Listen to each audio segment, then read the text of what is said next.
The stench of sulfur and ozone hung thick in the air of the Keth'moran war chamber as Captain Marcus Stone stood at rigid attention. His dress uniform crisp, despite the oppressive heat radiating from the volcanic walls. The peace negotiations had dragged on for 3 standard weeks, each day bringing humanity closer to either salvation or complete annihilation. The Keth'moran Empire controlled half the known galaxy, their brutal efficiency in warfare matched only by their contempt for what they considered lesser species. Warlord Vex'tar dominated the obsidian throne room. His massive form is 3 meters tall, covered in chitinous armor that seemed to grow from his very flesh. His forearms moved with predatory grace as he reviewed the treaty documents, each gesture radiating barely contained violence. The warlord's reputation preceded him. Any Amenar systems had fallen to his strategic brilliance, and his cruelty was legendary even among his own people. Before we jump back in, tell us where you're tuning in from, and if this story touches you. Make sure you're subscribed, because tomorrow I've saved something extra special for you. Human Vex'tar's voice rumbled like distant thunder, the universal translator struggling to convey the layers of contempt in his words. Your species amuses me. You fight like cornered vermin, yet somehow survive battles that should have ended in your complete extinction. Marcus kept his expression neutral, though his tactical mind was already cataloging potential threats in the chamber. 6 Keth'moran guards flanked the throne, their weapon systems powered and ready. The negotiations had been a delicate dance of diplomacy and barely veiled threats, with humanity's survival hanging in the balance. Your terms are acceptable, Vex'tar continued, his mandibles clicking in what Marcus had learned was either amusement or hunger. The border worlds you offer in tribute will satisfy my immediate territorial needs. But there remains the matter of ensuring your species' continued compliance. Here it comes, Marcus thought. The catch. There was always a catch with the Keth'morans. Tradition demands a bond between our peoples, the warlord said, rising from his throne to his full, intimidating height. An exchange of valuable assets to cement our agreement. I have decided what you humans will receive. Vex'tar gestured with one of his upper arms, and a section of the chamber's wall slid open with a hiss of escaping gas. The darkness beyond emerged to Keth'moran attendants, squirting a figure that made Marcus's breath catch in his throat. She was clearly Keth'moran, but unlike any he had seen before. Where the warlord and his guards were massive and imposing, she was elegant and refined. Her chitinous armor was a deep, lustrous black that seemed to absorb light, form-fitting in a way that emphasized her alien femininity. Her face, though, bearing the characteristic angular features of her species, held an otherworldly beauty that transcended species barriers. Most striking were her eyes' large, luminous silver orbs that seemed to hold depths of intelligence and pain. My daughter Vex'tar announced, his tone carrying unmistakable disappointment and disgust. Zerothal, 23 cycles old, and utterly useless to my empire. Marcus watched as the young woman's Arathal kept her head held high despite the obvious humiliation. There was something in her posture, a quiet dignity that spoke of inner strength, despite whatever circumstances had led to this moment. Preparing and narrating. This story took us a lot of time, so if you are enjoying it, like this video, it means a lot to us. Now, back to the story. She cannot speak, Vex'tar continued, his words dripping with contempt. A genetic defect that has rendered her worthless for command, diplomacy, or warfare. In our culture, the voice is the soul's weapon. Without it, she is nothing more than a decorative burden. The warlord's mandibles clicked in what Marcus now recognized as malicious amusement. Consider her a gift, human, reminder of the contempt I hold for your species. Perhaps you soft-skinned creatures will find some use for a broken thing that my empire has discarded. Marcus felt anger surge through him, but his diplomatic training held firm. He could see the calculated cruelty in Vex'tar's offer, which designed to be insulting on multiple levels. The warlord was essentially offering his defective daughter as a piece of property, while simultaneously suggesting that only humans would be desperate enough to accept such a flawed gift. But as Marcus looked at Zerothal, he saw something that Vex'tar apparently missed entirely. Her silver eyes met his for a brief moment, and in that instant he glimpsed a sharp intelligence that burned like a star. This was no broken creature. This was someone who had been underestimated and dismissed, forced to find strength in silence. Double quotes Marcus began, then stopped as he noticed something extraordinary. Zarathel's hands were moving in subtle, complex patterns. Sign language. She was trying to communicate. The patterns were unlike any human sign language he knew, but there was an obvious structure to her movements. She was watching his face intently, gauging his reaction. When she saw his recognition, her eyes widened slightly, the first genuine emotion he'd seen her display. "Your daughter is a person, not property," Marcus said carefully. His words directed at Vex'tar, but his eyes still on Zarathel. If she chooses to come with me, I would be honored by her presence, but the choice must be hers." The Vex'tar's roar of laughter shook dust from the chamber's ceiling. "Choice? You think too highly of yourself, human? She goes with you, because I command it. Her preferences are irrelevant." But Marcus was watching Zarathel's hands again. Her movements had changed, become more animated. She was definitely trying to tell him something, her expression growing more urgent. "Does she understand our language?" Marcus asked. "Perfectly," Vex'tar replied dismissively. "She simply cannot respond in kind." Another mark of her inadequacy. Marcus made a decision that would change everything. He stepped forward, ignoring the immediate tension from the guards, and addressed Zarathel directly. "Can you understand me?" he asked, his voice gentle but clear.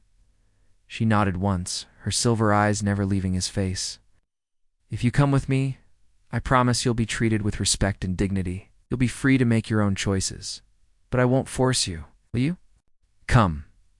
The chamber fell silent, except for the distant rumble of the volcanic activity beneath them. Zarathel studied Marcus's face for a long moment, then looked at her father. Her expression hardened with what could only be described as defiance. She nodded. Vex'tar said clearly, pleased by what he interpreted as his daughter's submission. "The broken thing knows its place." Guards escort her to the human ship. Her few possessions will be sent along. As the guards moved to flank Zarathel, she held up one hand in a gesture that somehow conveyed both authority and resignation.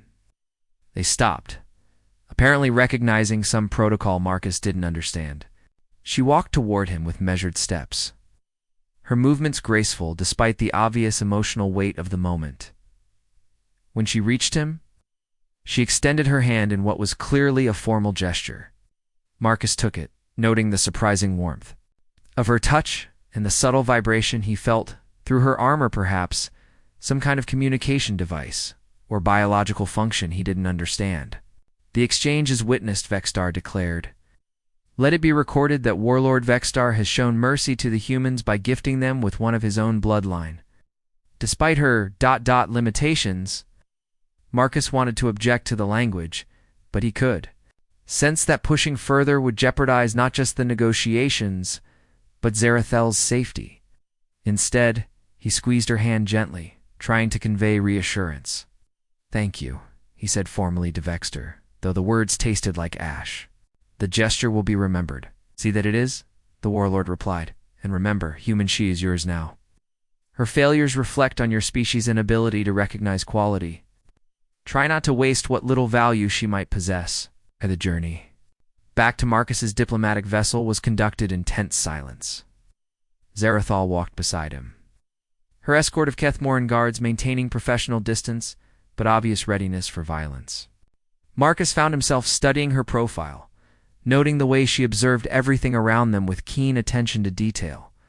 The ship itself was a marvel of human engineering, the use harmony, designed specifically for diplomatic missions with enhanced communication arrays and comfortable quarters for diverse species.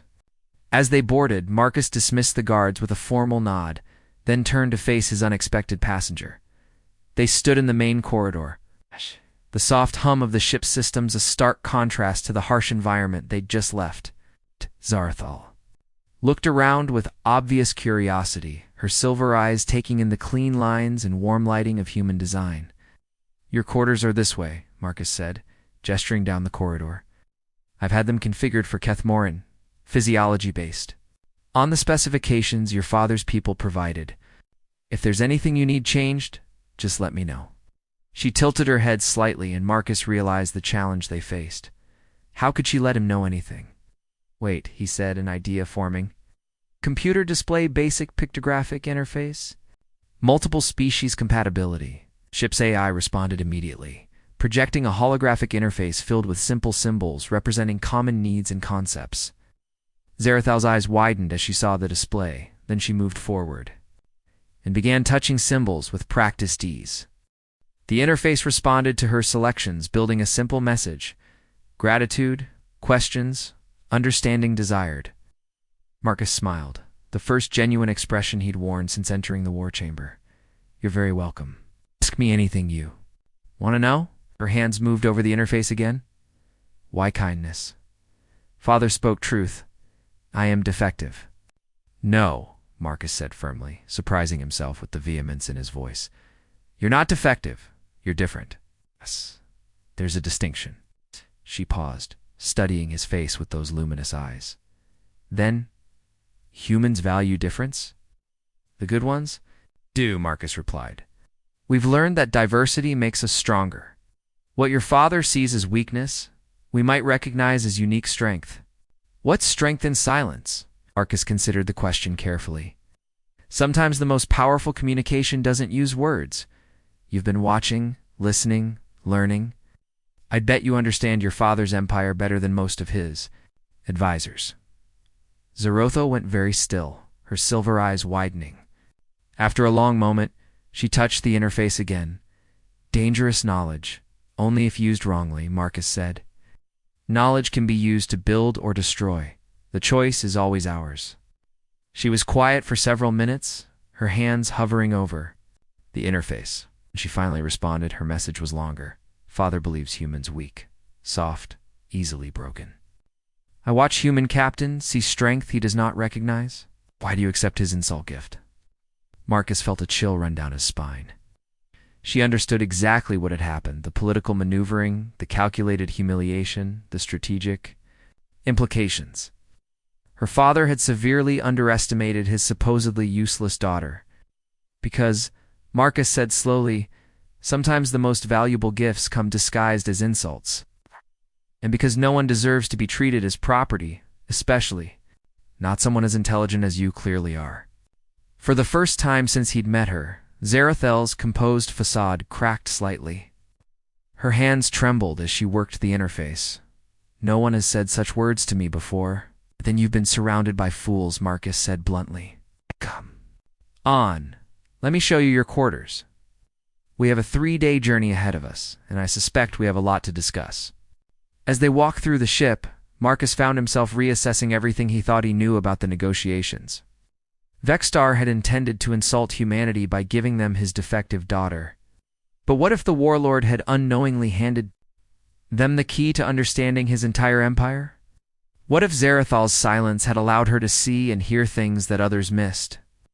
Her quarters were spacious by ship standards, configured with the environmental controls and furnishings appropriate for Keth'moran physiology.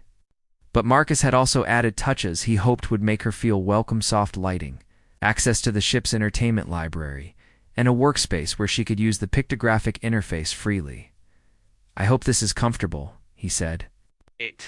You need anything changed? Just let me know. She moved through the space slowly, touching surfaces and examining the controls. At the workspace, she activated the interface and spent several minutes composing a message. Why do you trust me? I am daughter of your enemy. I could be spy, weapon, trap. Marcus had wondered when she would raise this point. Could you be?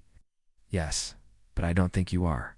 The way your father spoke about you, the way he treated you, that wasn't theater for my benefit. His contempt was genuine. How do you know? 'Cause Marcus said, settling into a chair across from her. I've spent years studying your peoples, culture, and body language. Your father's disgust was real, which means either you're the most sophisticated deep-cover operative in galactic history, or you're exactly what you appear to be: someone who's been underestimated and dismissed by the people who should have valued you most. She was quiet for a long time, her silver eyes studying him with an intensity that made him feel as though she was reading his very soul. Finally, you take great risk on assumption. The best diplomatic breakthroughs often require taking risks. On assumptions about people's character, Marcus replied, I'm betting that your character is far better than your father's. Why? Because you asked if I was sure about taking you aboard. Spire weapon wouldn't care about my safety. Went very still again, then moved to the interface. You see much, human Captain Marcus Stone? As do you, Lady Zarathol. She touched the interface hesitantly. Not lady. Father stripped titles when voice loss discovered. I am no one of importance. You're someone of importance to me, Marcus said quietly. And titles are just words. They don't define who you are or what you're capable of. For several minutes, she didn't respond. Marcus was beginning to worry he'd overstepped when she finally activated the interface again. I have information. About Father's empire. About weaknesses. About plans. If I share, I betray bloodline. If I do not share, humans may face extinction.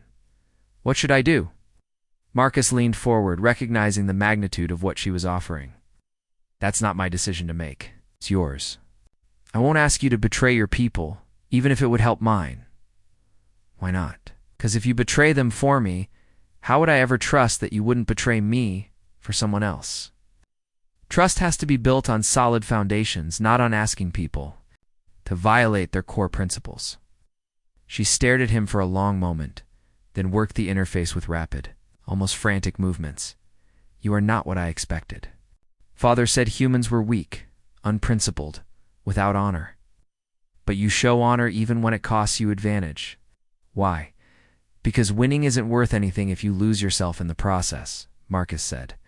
And because I think you deserve someone who will respect your choices, even when they're difficult. Zarathel rose from her chair and moved to the viewport, gazing out at the stars streaming past as the ship traveled through hyperspace. Her reflection in the transparent metal showed a figure in contemplation, wrestling with decisions that would affect the fate of billions. When she returned to the interface, her message was simple.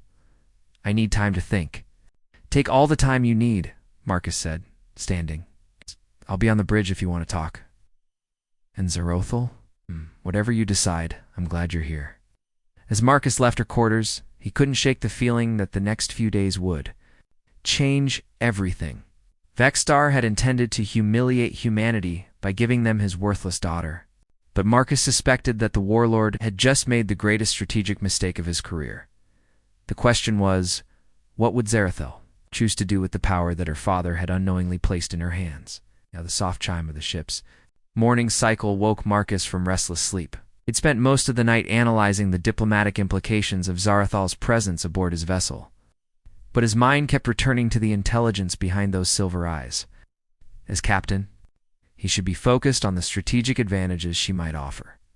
As a man, he found himself concerned about her emotional well-being after decades of dismissal and contempt. His personal communicator buzzed with a priority message from the bridge. Captain, we're receiving an encrypted transmission from the Keth'moran homeworld. The signal is specifically requesting Lady Zarathol. Marcus frowned as he dressed quickly. Vex'tar hadn't mentioned any ongoing communications. The formal title suggested this wasn't coming from the Warlord himself. I'll be right there. Don't respond until I arrive. The bridge of the UES Harmony hummed with activity as Marcus entered. His communications officer, Lieutenant Sarah Chen, looked up from her station with obvious concern. Sir, the transmission is coming from someone identifying themselves as High Strategist Kolvex. The encryption is military grade, and they're insisting on speaking directly with Lady Zarathol. Any idea what this is about? None, sir. But the strategist emphasized that the message concerns matters of imperial security and cannot be delayed. Marcus considered his options. Allowing Zarathel to receive communications from the Keth'moran military could be seen as a security risk. But denying her contact with her own people could damage the fragile trust they were building. Sir Chen added quietly, there's something else. Our passive sensors detected 3 Keth'moran stealth vessels maintaining distant pursuit. They're staying just outside our detection range, but they're definitely following us. The implications hit Marcus immediately. Either Vex'tar was having second thoughts about his gift, or there were other forces within the Empire with interests in his daughter. Neither possibility was reassuring. Inform Lady Zarathal about the communication request, Marcus decided, but make it clear that the choice to respond is entirely hers. 20 minutes later, Zarathal entered the bridge with the quiet grace that seemed to characterize all her movements. She'd changed from her formal armor into a simpler outfit that was nonetheless unmistakably Keth'moran in design. Flowing fabric that seemed to shift color in the light, emphasizing her alien elegance.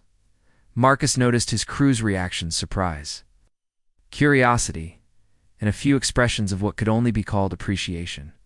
It was clear that Zarathal's beauty transcended species barriers. But more importantly, there was something in her bearing that commanded respect. She approached the communications station and activated the pictographic interface.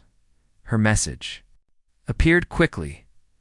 High Strategist Kolvex was my instructor in tactical analysis. He opposed my dismissal from military training. What does he want? Only one way to find out, Marcus said. But remember, you don't have to respond if you don't want to. Ow. She studied his face for a moment, then nodded and activated the communication system. The holographic projector shimmered to life, revealing a Keth'moran male who was clearly older and more scarred than Vex'tar.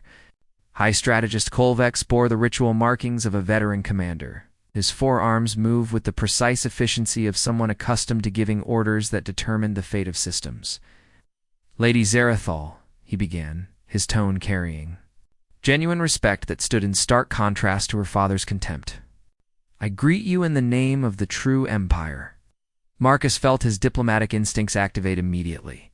The phrase true empire suggested political factions within the Keth'moran hierarchy, something that could change everything about humanities.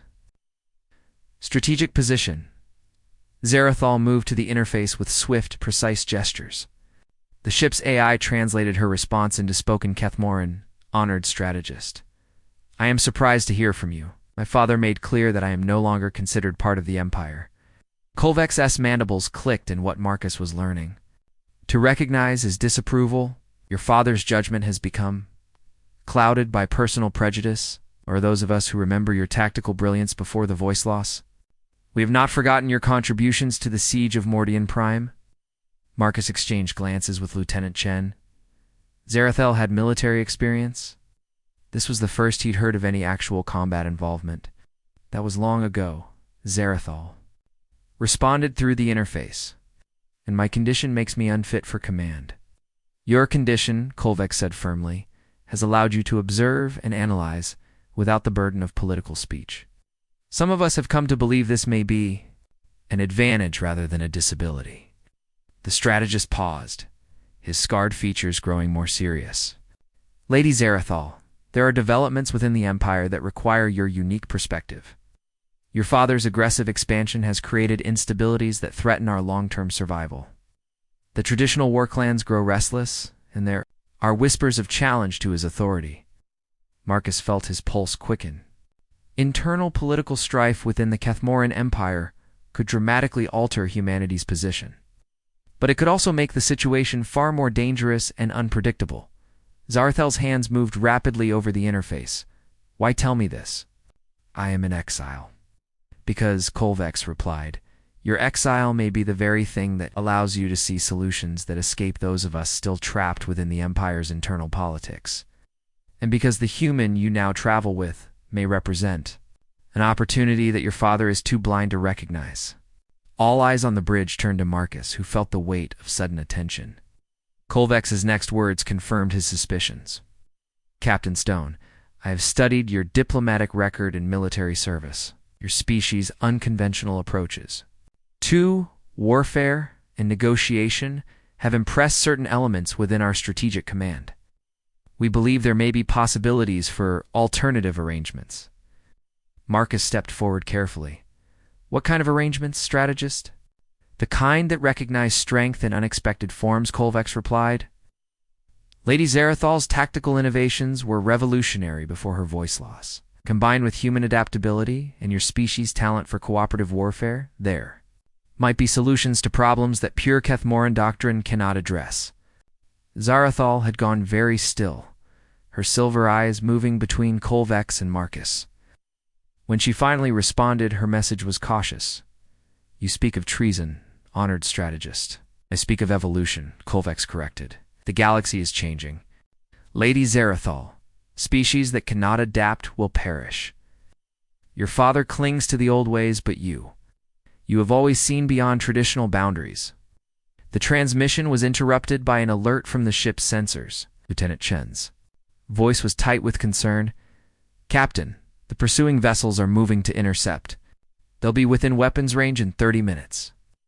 Kolvex's image flickered as he apparently received similar information. "It seems our conversation has been detected. Lady Zarathal, you must choose quickly. Continue to Earth with Captain Stone and face whatever forces your father has sent to retrieve you, or transfer to my vessels, and return to join those of us working for reform within the Empire." Marcus watched Zarathal's face, seeing the conflict there. This was clearly not just a political decision, but a deeply personal one. A choice between the familiar pain of her own people's dismissal and the uncertain promise of acceptance among aliens. "How long do I have to decide?" she asked through the interface. "The pursuing vessels will hail you within 20 minutes, Kolvex replied. "After that, the choice may be taken from you." Marcus made a decision that surprised even himself. "Strategist Kolvex, would you be willing to meet aboard my vessel? Perhaps we can find a third option that serves everyone's interests." And Zerotho looked at him with surprise. The strategist's mandibles clicked thoughtfully. "You would risk allowing armed Keth'moran aboard your ship." "I'd risk it for the chance at a real solution," Marcus replied. "Lady Zarathal has already shown me that assumptions about Keth'moran culture may be incomplete. Perhaps it's time to challenge some assumptions about human Keth'moran cooperation as well." Zerothal's hands moved over the interface with unusual speed. "Captain Stone, you do not understand the danger. If Father's forces find strategist Kolvex here, it will be seen as proof of human treachery. War will be inevitable. And if we don't explore every option for peace," Marcus countered, "war may be inevitable anyway. Sometimes the biggest risk is refusing to take risks." Kolvex studied Marcus for a long moment. "Your reputation for unconventional thinking appears to be well-founded, Captain." "Very well. I will dock with your vessel, but I come with minimal escort and full diplomatic immunity under galactic law." "Agreed," Marcus said immediately. "Docking Bay 2 will be cleared and ready." As the transmission ended, Marcus turned to find Zarathal, staring at him with an expression he couldn't quite read. She moved to the interface. "Why do you risk so much for people you barely know?" "'Cause," Marcus said, "the people I barely know might become the people I can't imagine living without. And because I think you and strategist Kolvex might be the key to preventing a war that would devastate billions of lives." She paused, then typed, "You continue to surprise me, Captain Stone. My people have a saying, the bravest warriors are those who fight for others, dreams as well as their own." "What's your dream, Zarathal?" Her response came slowly, as if she was admitting something she'd never spoken aloud. "To be valued for what I can contribute, not dismissed for what I cannot say. To see my people evolve beyond the need for endless conquest. To find a place where silence is not seen as emptiness." Marcus felt something shift in his chest, a recognition of shared values that transcended species differences. Those are dreams worth fighting for. The next 20 minutes passed in a blur of preparation. Marcus had his security chief, Commander Rodriguez, prepare a neutral meeting space while ensuring that his crew remained armed, but non-threatening. Zarathal worked at the tactical station, her knowledge of Keth'moran's ship configurations proving invaluable as they tracked the approaching vessels. "Captain," she typed on the interface, "I should tell you about the tactical situation. The pursuing ships are not standard military vessels. They bear the markings of my father's personal guard fanatics, loyal only to him. They will not hesitate to fire on strategist Kolvex's ship if they believe he is committing treason." "How do we prevent that?" By giving them a target they consider more valuable, she replied. Me. Marcus shook his head firmly. It's not happening. We find another way. There may not be another way, Zarathal typed. Captain, you must understand my father's paranoia has grown over the years. He sees threats everywhere, especially from those closest to him. If he believes I am being used against him, she was interrupted by the arrival of Kolvek's shuttle. In their docking bay, the strategist arrived with only 2 guards, a show of trust that Marcus appreciated. As they made their way to the meeting room, Marcus noticed that Zarathal had changed again this time, into what appeared to be formal diplomatic attire that somehow managed to look both Keth'moran and neutral. The meeting itself was unlike any diplomatic encounter Marcus had experienced. Kolvex and Zarathal communicated in a combination of spoken Keth'moran, translated text, and what appeared to be a complex system of hand signals that conveyed layers of meaning beyond words. Lady Zarathal has explained your proposal, Captain. Stone, Kolvex said after several minutes of rapid exchange. You suggest that human Keth'moran cooperation might offer solutions that neither species could achieve alone. More than that, Marcus replied.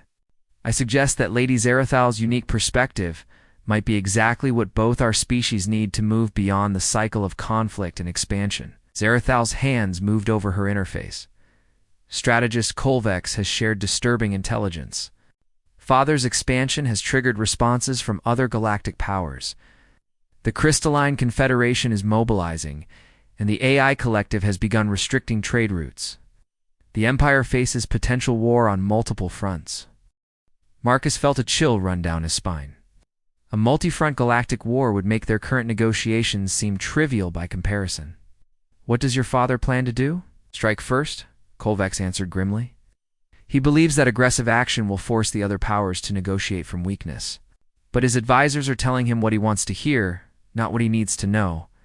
And what does he need to know? Zarathal and Kolvex exchanged a look that spoke volumes. She typed that the galaxy has changed, that cooperation and adaptation are now more valuable than pure military might, that his useless daughter might have insights that could save the Empire from its own ambitions.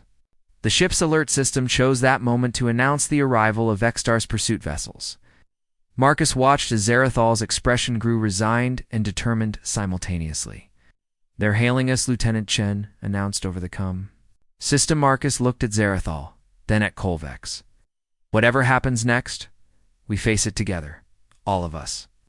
Zarathal's response appeared on the interface, together. I've never had anyone say that word to me before today. Then it's about time, Marcus said firmly.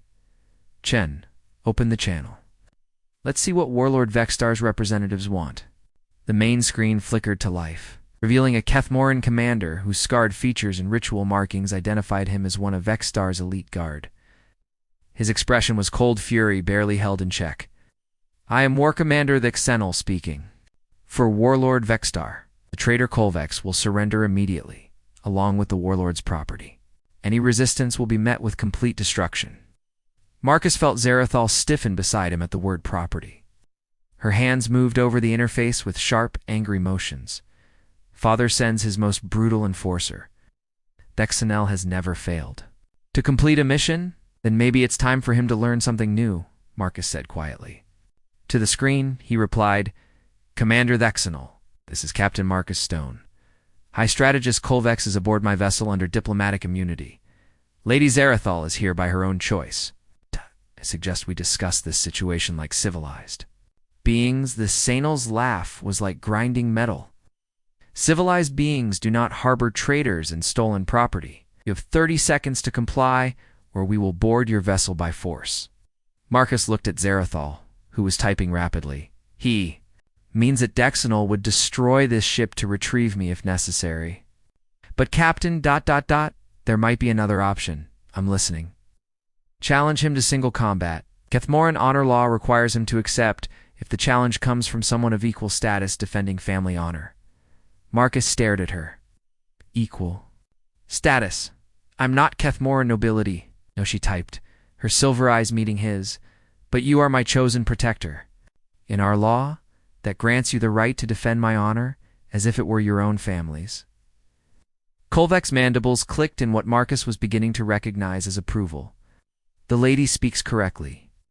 It is an ancient law, rarely invoked but still binding. And if I lose? Zarathal's response was simple. Then I return to my father, and humanity loses whatever chance for peace we might have built together. Marcus studied her face, seeing not just intelligence now, but courage and desperate hope. And if I win, we continue to Earth and perhaps change the course of galactic history. The weight of the moment settled on Marcus's shoulders. Everything they'd discussed, all the possibilities for cooperation and peace, came down to this single decision. "Thexanel," he called to the screen. "I challenge you to single combat under Keth'moran honor law, as protector of Lady Zarathal's honor and dignity." The war commander's expression shifted from contempt to surprise to something that might have been respect. "You invoke ancient law, human, very well. Combat, to yield or incapacitation. Traditional weapons only. You accept these terms." Marcus looked at Zarathal one more time, seeing in her eyes everything she couldn't say aloud. Trust, hope, and something deeper that made his decision inevitable. "I accept." The cargo bay of the UES Harmony had been hastily converted into an arena, with both crews maintaining respectful distances while Marcus faced War Commander the Sinal across the makeshift combat circle. The Keth'moran warrior stood nearly 3 meters tall, his forearms wielding traditional blade staffs with lethal precision. His scarred chitin gleamed under the harsh lighting, each mark a testament to countless victories. Marcus held a single human combat blade, its monomolecular edge humming softly, the only concession to technological equality that Keth'moran honor law allowed. He'd trained extensively in various martial arts, but nothing had prepared him for facing an opponent with twice as many limbs and a reach advantage that seemed impossible to overcome. "You fight for worthless property," Dexanal rumbled, his blade staff spinning in complex patterns that created a wall of gleaming death. "Surrender now, and I will make your end swift." From the sidelines, Zarathal worked frantically at a portable interface, her messages appearing on screens visible to both crews. This Exanal favors aggressive opening strikes. He expects opponents to retreat. Do not give ground. Marcus nodded slightly, then focused entirely on his opponent. As the war commander lunged forward with devastating speed, Marcus did exactly the opposite of what was expected. He stepped into the attack, ducking under the spinning blades and driving his shoulder into the XNLS center mass. The impact sent shockwaves through both combatants. But Marcus's unconventional tactic had disrupted the Keth'moran rhythm. Instead of retreating, he pressed his advantage, his blade finding the gap between armor plates with surgical precision. The Xonal roared in surprise as purple blood flowed from the wound, his tactical assessment of human capabilities clearly requiring revision. Clever, mammal, but cleverness will not save you. The war commander's next assault was pure fury blade staffs moving in patterns too fast for human eyes to track. Marcus found himself dancing between strikes that would have bisected him, his enhanced reflexes barely keeping pace with Keth'moran combat speed. But something extraordinary was happening. Through the corner of his vision, Marcus could see Zarathal, hands moving in rapid, complex patterns, not typing on her interface, but signing in somehow, impossibly. He was beginning to understand her tactical guidance. Left high, roll right, strike low. The instructions flowed into his mind as naturally as his own thoughts, and Marcus found his movements becoming more fluid, more precise. This XNL's expression shifted from confidence to confusion as the human began anticipating attacks that should have been unpredictable. "What sorcery is this?" Vex'tar demanded, pressing his assault with increased fury. High strategist Kolvex, watching from the sidelines, clicked his mandibles in amazement. "The lady guides him," he said to no one in particular. "She reads the combat patterns and translates them for human understanding. Remarkable." The duel had reached its critical phase. That Sinal, frustrated by his inability to land a decisive blow, abandoned technique for raw aggression. His blade staffs became a whirlwind of destruction, forcing Marcus back step by step, but Zarathal's guidance had become something more than tactical advice. It was as if she was fighting alongside, Her strategic mind merged with his physical prowess. When Keth'moran overextended on a particularly vicious strike, Marcus moved with inhuman precision, his blade finding the nerve cluster that controlled the war commander's lower arms. Keth'moran staggered, two of his 4 weapons clattering to the deck. For the first time in the battle, fear flickered in his eyes as he realized he was facing not just a human warrior, but something unprecedented, a fusion of human adaptability and Keth'moran tactical genius. "You fight with more than your own skill," Keth'moran accused, his remaining blade staffs weaving defensive patterns. "I fight with the strength of someone I've chosen to protect," Marcus replied, advancing steadily. "That's something you wouldn't understand." The final exchange was swift and decisive. Keth'moran, desperate to end the combat before further humiliation, launched himself in a flying attack that committed his entire body to a single, devastating strike. But Zarathal had anticipated the move, and Marcus was ready. He sidestepped the attack with minimal movement, his blade tracing a perfect arc that severed the tendons in Keth'moran's remaining functional arms. The war commander crashed to the deck, weaponless and defeated. "Yield," Marcus said quietly, his blade at Keth'moran's throat. The cargo bay fell silent except for the harsh breathing of the combatants. Keth'moran stared up at Marcus with a mixture of rage and something that might have been grudging respect. "Yield," he said finally. "By ancient law, the human has proven his right to protect the lady's honor." But before anyone could respond, Zarathal's interface erupted with urgent messages. "Emergency transmission incoming. Multiple vectors.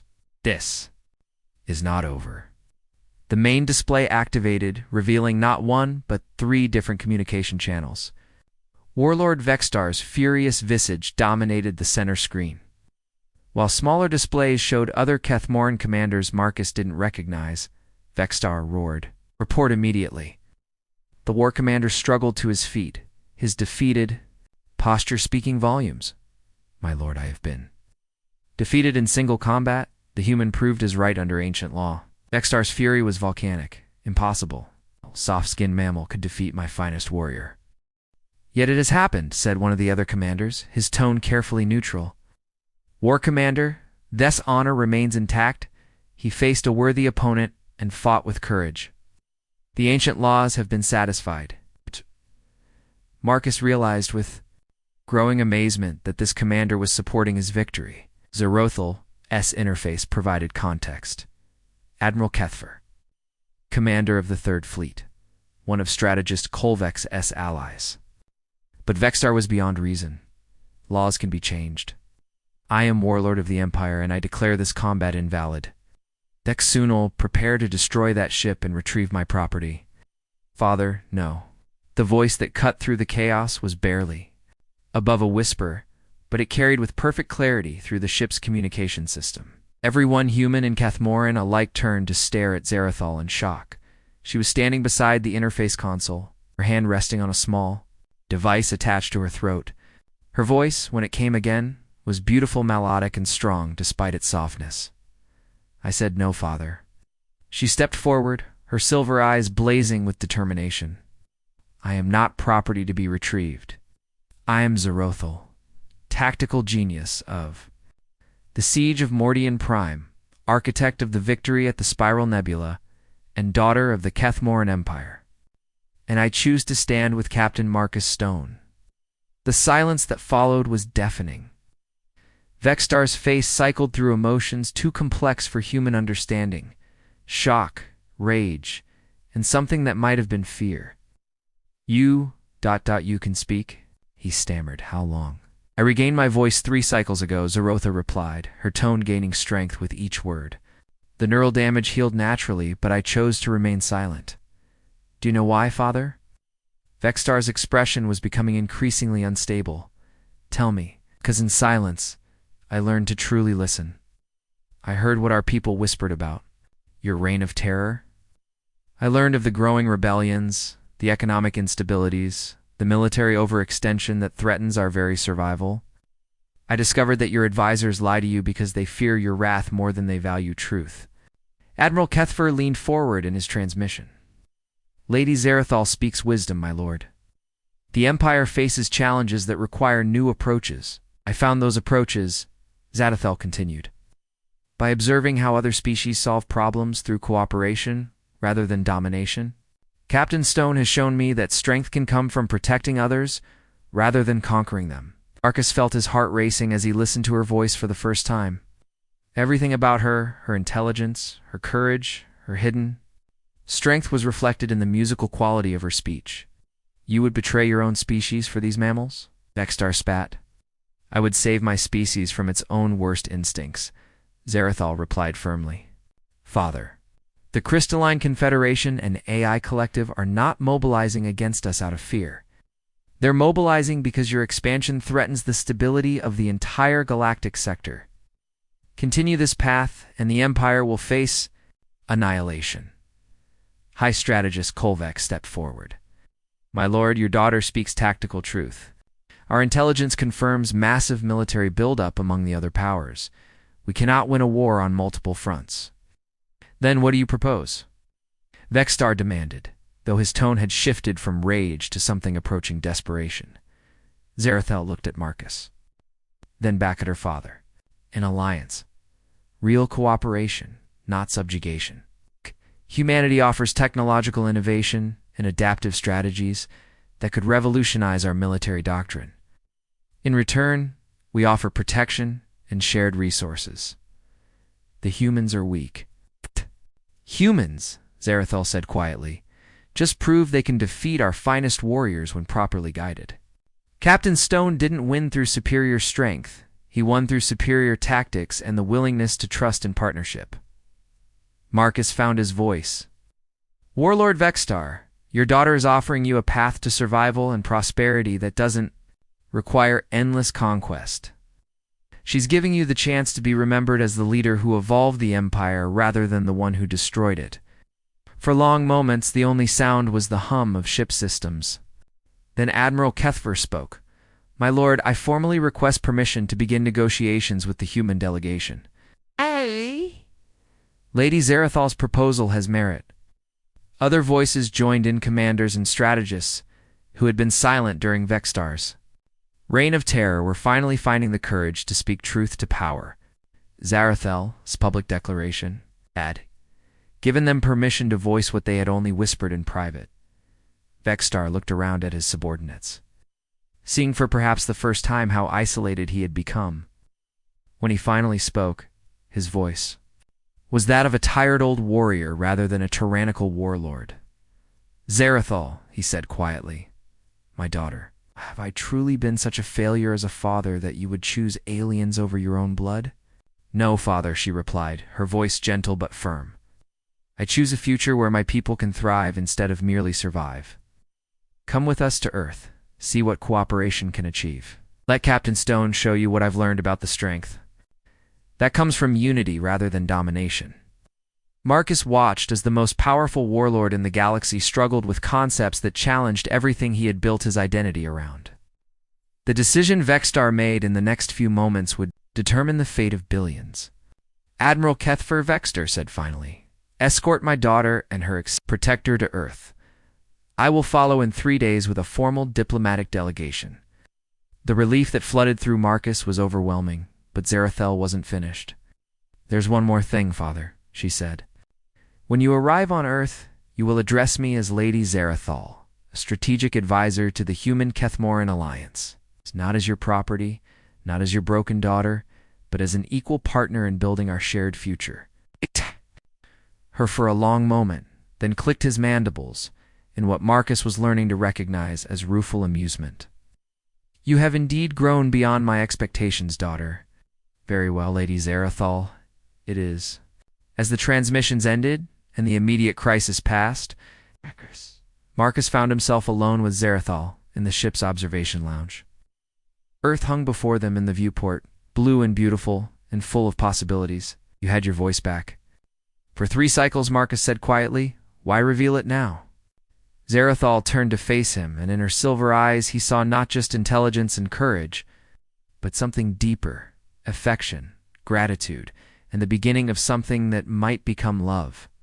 Because, she said, her musical voice carrying perfect sincerity, I finally found someone worth speaking for. Someone who saw value where others saw only defect. Who offered protection without demanding submission. Who proved that strength and gentleness could coexist. Marcus stepped closer, drawn by the warmth in her voice and the promise in her eyes. And what happens now? Now we change the galaxy, Zarathal replied, her hand finding his. Together, my tactical genius and your diplomatic skills, Keth'moran. Strength and human adaptability, working as one to build something neither species could achieve alone. Together, Marcus agreed, bringing her hand to his lips in a gesture that was part human courtship, part diplomatic protocol, and entirely sincere. I liked the sound of that. As Earth grew larger in the viewport, and the first human-Keth'moran alliance in galactic history prepared to transform to civilizations, Zarathal spoke once more, not through interfaces or translators, but with her own beautiful voice. The galaxy is about to discover what happens when someone dismisses a gift as worthless, she said with a smile that held infinite promise. They lose it to someone who recognizes its true value. Marcus squeezed her hand, gently, understanding that what had begun as a calculated insult had become the foundation for a new era of galactic cooperation. Vex'tar had intended to humiliate humanity by giving them his useless daughter instead. He had given them the key to peace, prosperity, a future brighter than either species had dared to imagine. The greatest diplomatic victory in human history had begun with a warlord's contempt and blossomed into love, trust, and the dawn of a new age among the stars. Up next, you've got 2 more standout stories right on your screen. If this one hit the mark, you won't want to pass these up. Just click and check them out. And don't forget to like, subscribe, and turn on the notification bell so you don't miss any upload from us.